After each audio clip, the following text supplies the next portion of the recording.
really good shape. The Forest Service really does a great job in keeping our property up there in good shape. So those were the big changes between this time and last time.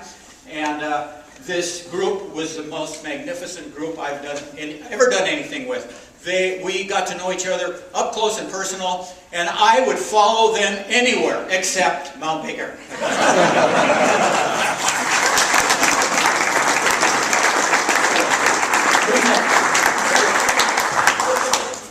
Thanks, Bob. I'm Rick Wright, and fortunately for you guys, I left my copious notes out in my car, so I'll be as brief as possible. I think Brad asked me to do this because I'm the second oldest guy and an admitted couch potato. My idea of exercise was probably digging the remote control out of the cushions of the Lazy Boy prior to this hike, although I admit to an occasional game of bocce ball. We started this exercise back in March, believe it or not, almost 4 months prior to our ascent of Mount Baker. And we started, the first hike we took, I'll never forget it, it's etched deeply in my mind, was the Fragrance Lake hike. This was the hike that we took 3 times a week from March until I guess about the end of June to train for the hike. And the first hike we assembled, this is the middle of March now, we assembled at the Fragrance Lake Trailhead, which is across the street from Larrabee State Park entrance. And what were there, 12, 15 of us, something like that? And we started up the hill, and it became rapidly apparent to me that there were several mindsets with respect to how one climbs the mountain. We had what I'll call the alpha males who took off at what I would describe as a slow trot up the mountain, and one of them had the audacity to bring his wife along and show us all off. And I won't tell you who that was, but her last name was Butler. So then there was the moderates, and I was in the moderate group. And we're the guys that, you know, we're just going to take a nice, easy pace, head up the hill, and, you know, when we get there, we get there. And then there were kind of the, I don't have a really nice word for these guys, but these were the guys that were even worse shape than I was in. And they would walk about 100 yards, and they'd kind of stop and get their breath. And they'd go another 100 yards and get their breath. So as we climbed the mountain, we were all spread out all over the place. I mean, there was probably a 20-minute gap between the guys, the alpha group, and the guys that were in the back, you know, getting their puff. So we got up to the top finally, and the guys who were in the alpha group had not only gotten up to the lake, but they'd taken a lap around the lake waiting for the rest of us to get up there. And they were standing there complaining because they were getting cold, waiting for us to get there. So they started back down the mountain. Well, this was in March, and you may recall that in March it isn't really very light outside. Well, it was getting dark when we started down the hill, and we had a 45-minute trip to get down, and not many of us had flashlights. So those that did sort of led small groups of us down the hill, and we followed them and, you know, tripped over rocks and roots on the way down. Anyway, the idea of the training was that we would do this 3 times a week. We would do it on Mondays and Wednesdays and Thursdays if you wanted to. I mean, it was all optional. You didn't have to take any of the hikes if you didn't want to. And part of the training regime was to add weight as you took the hike. So we started out with nothing other than maybe day packs, water bottles. And then we added weight till the goal was to get to 40 to 50 pounds. I think, wasn't that what you told us, Dick? 40. 40 pounds, okay. So you add roughly 5 pounds a week, and boy, I have to tell you, it really takes its toll. Climbing up that hill with a 40-pound pack on your back, you really, really understand what the rigors of mountain travel are going to be like. It was hard. It was really hard. We took a few other hikes.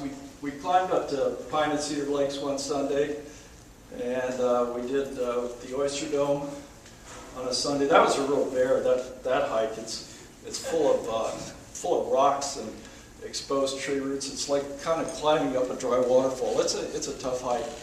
And then we did, the week before I left, we went up and we did lily and lizard lakes. But we did that without packs because Dick didn't want us to hurt ourselves the week before we climbed. So anyway, that was our training regime, and it sort of worked out well. We all survived it. We all finished the hike. And what did I forget?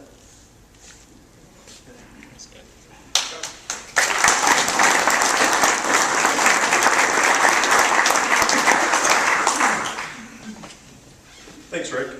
These are the glacier glasses that I wore to the summit, and they work really good on glaciers. They don't work so good indoors.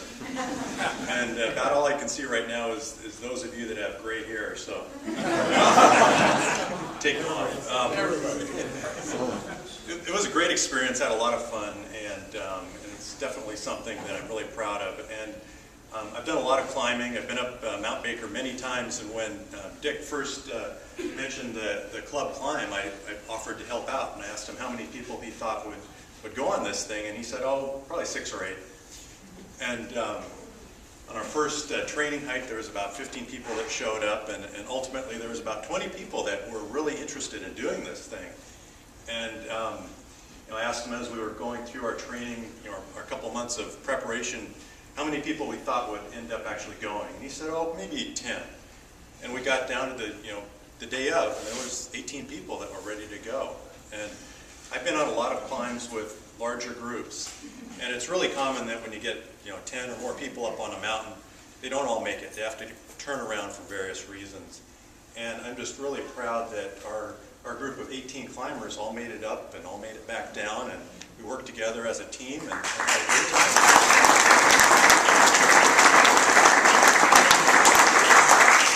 And my particular rope team, when we got on the mountain, my particular rope team consisted of Dale Vandekirk,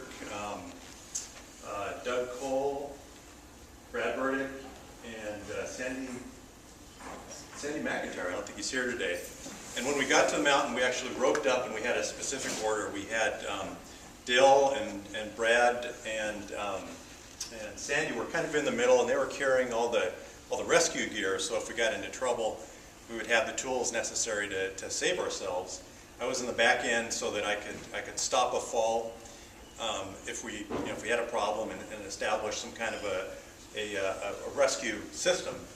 And we put Doug Cole in the front because he's a professional airline pilot, so we figured he'd know how to avoid obstacles. And he was also the smallest and lightest person, so he'd be the easiest to pull out a pole if you fell in. As we got up onto the steeper snow, we kind of reversed order, and I went in the front, and that way if somebody behind me slipped, I'd be able to stop the fall, and we'd all be good.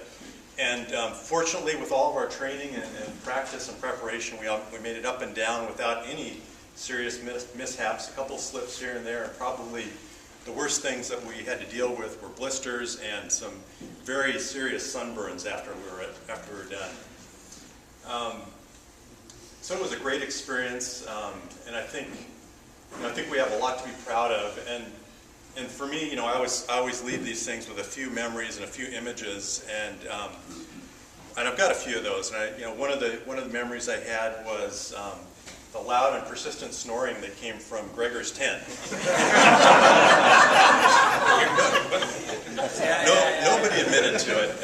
And then on the way up, high up on the glacier at dawn, we saw a rainbow, and that was really neat. That was really cool to see something like that in the middle of summer, way up on this mountain. Almost up on top on the summit, we came across this little golden canary that tried to get to the top but couldn't quite make it. It was sitting there dead in the snow. It was an image, though. And then probably the most memorable thing was after working so hard, we were exhausted. We got to the top. Everybody'd been, carrying their all their gear up to the top. And Brad opens up his pack and pulls out this very big, heavy bottle of champagne. And I'll never do it again. So it was a great experience, and I think the fact that we all made it to the top and back is a testament to the amount of time and training and preparation that we put into. And also just to the motivation and you know, the determination of us as Rotarians. So I'd like to also thank Dick and Brad for all the work that they put into making this a success. Thank you.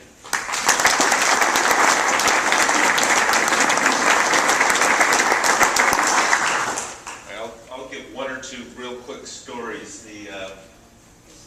One of them relates a little to what Peter said. We were all so proud that, you know, everyone made it all the way to the top and all the way to the bottom.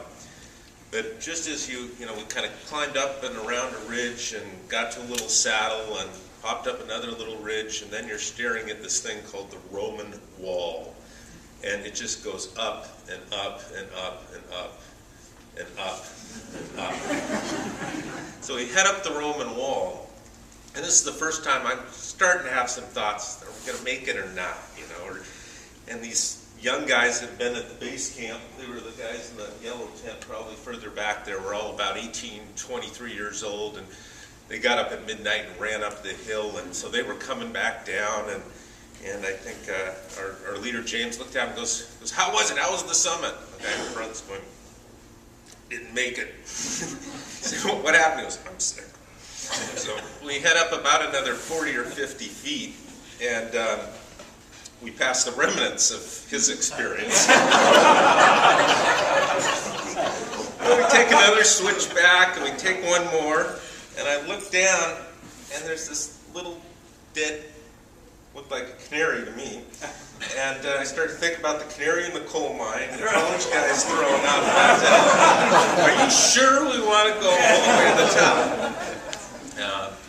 The two other stories, I guess, were, as Brad mentioned, Mike Plankovich was with us every step of the way. I mean, every training hike, Mike was out there. He's going early. We went up to the glacier a couple weeks before the climb to practice our ice axe arrest, and Mike's out there. He's got his gear on, he's got his Gore-Tex pants on, we all have our crampons on, we got the ropes, we're practicing belaying, we're practicing this and that. Now we all got to dive down the mountain and then stop ourselves with our axe, and you know, Mike goes flying down and stops himself, we're all on a rope and this, and then Dick looks at us and he says, that's great guys, okay, now the last thing we need to do is you need to jump backwards, let yourself go flying, spin around and stop. Mike just looked at him. And I kind of thought at that point, maybe that was the tipping point for where he was going. The only other quick story I'll share with you is if there's one thing you're going to sacrifice in a hike, if you need a little extra weight to get your own tent up there, it'd be a really good idea. A 3-man tent is not a 3-man tent. It'd be nice to have an alarm clock too, because as Glenn and I are trying to sleep, and somehow the young guy gets stuck in the middle. I got Glenn on this side, I got Mike on this side, and I'm like this. Pete, you mentioned snoring. It wasn't coming out of me, because I don't think I slept more than about 15 minutes. But at about, the other groups got up at about midnight. I'd been awake the whole time. Mike finally gets rousted, for some reason, about 5 or 10 minutes to 1, sees some headlights out there and screams at us and starts shaking us. Guys, time to go, everyone, up. And Glenn and I are like, are you sure? Are you sure? He goes, yeah, time to go. Glenn and I, okay, all right. I'm like, great, I've been sitting here for an hour anyways, I want to go. We get our boots on, we pull our shirts on, get our pants back on, we're rolling. Mike goes, oh, wait a minute. Wait. No, different group. Go back to bed. Take the extra time and wait and take your own tent up, and it will be worth it.